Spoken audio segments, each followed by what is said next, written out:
సాలిడు నూలు అంత బలంగా ఉంటుంది.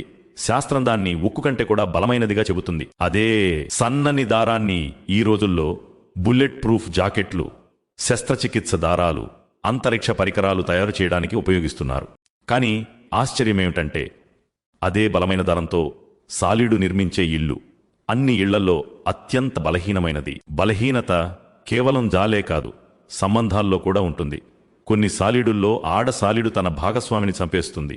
కొన్నిసార్లు పిల్లలు తమ తల్లినే గూడు నుండి తరిమేస్తారు.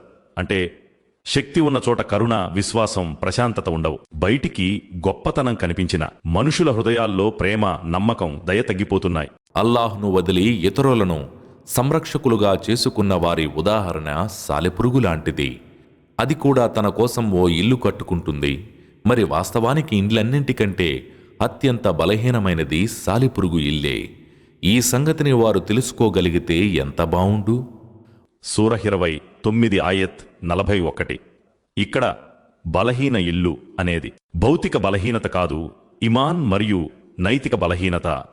ఖురాన్ చెప్పే ఆధ్యాత్మిక నిజం: ఎవరు అల్లాహ్ను విడిచి ప్రపంచం, సంబంధాలు, ధనంపై ఆధారపడతారో వారు క్షణాల్లో తెగిపోయే జాలంపై నిలబడినట్టే. సాలీడు గూడు మనకు గుర్తు చేస్తుంది, శక్తి సృష్టిలో లేదు, సృష్టికర్త ఆజ్ఞలో ఉంది.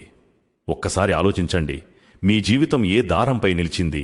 ప్రపంచమనే బలహీన తంతులపైన, లేక అన్ని బలహీనతల నుంచి పవిత్రుడైన మీ ప్రభువుపైన? మరణం ఎప్పుడైనా రావచ్చు.